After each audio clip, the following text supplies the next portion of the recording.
Andrew Tate and his brother Tristan were arrested on Saturday.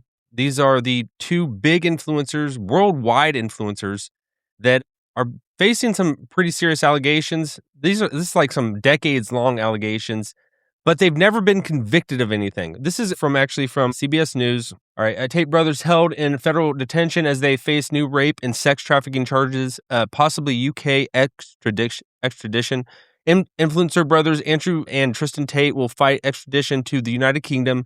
Their lawyer told a U.S. magistrate in Miami on Monday after the brothers were arrested to face rape and sex trafficking charges. The Tates appeared in federal court for the first time since their arrest on Saturday and are being held in federal detention. In the coming weeks, a U.S. district judge will consider whether they meet the conditions for extradition.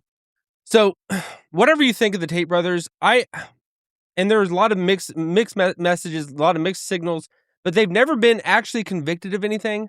I'm thinking of it just from a purely Americanistic perspective. These are dangerous times, and it might not be in our best interest as the United States to send some high-profile members, people that have that can get men's attention, and we are facing we are in war, and things could be heating up even more. These guys are American citizens. They're born in America. I at least know Andrew was, but they have dual citizenship.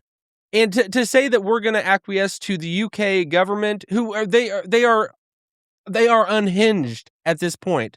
So we're going to send them over there. We're going to bow the knee to the British government. I think it's not a good thing. It's definitely not sending a good message that these guys stand for freedom of speech. They say certainly strong things, very controversial things. They've done that their whole career. That's why they are so targeted.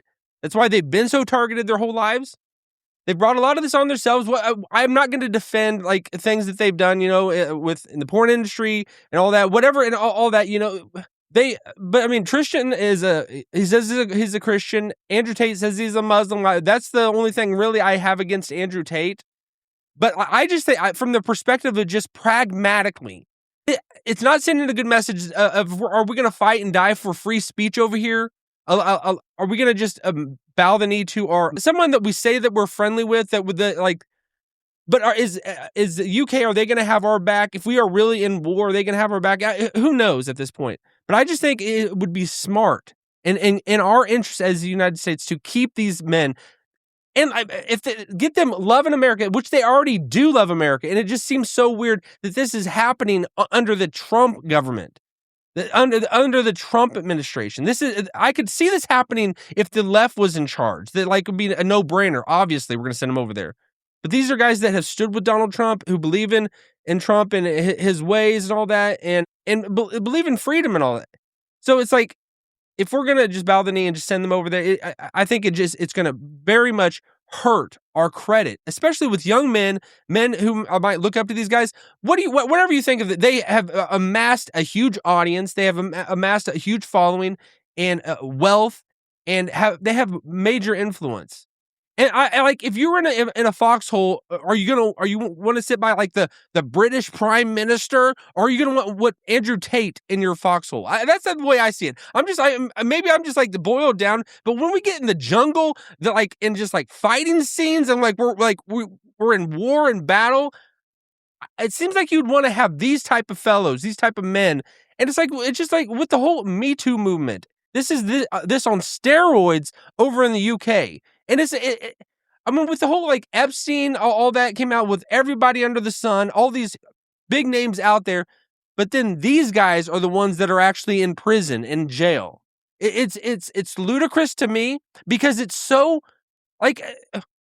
they could find anything on anyone and throw you in jail, but it just shows the lack of standards, if you're going to hold somebody to account or whatever and not hold somebody else, it's just so unjust.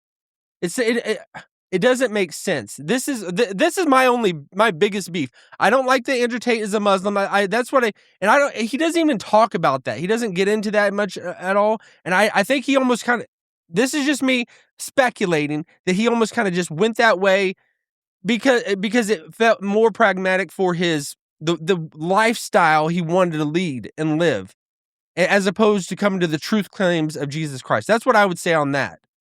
But if we're going into like battle, like, and we want men on our side, like fighting men, not girly men.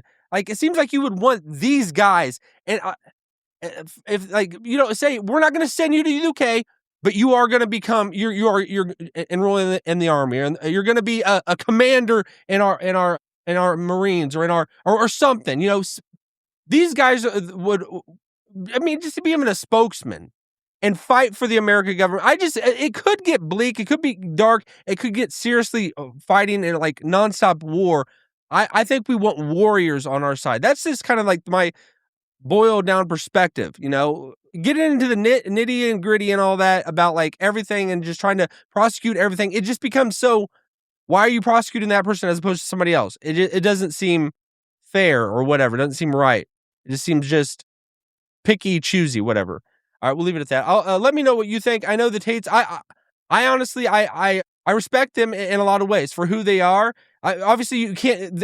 They're not going to defend like bad things that they're allegedly said to have done or whatever, and they've never been convicted of anything. That's like where it just doesn't make sense. All right, we'll leave it at that. All right, have a good day.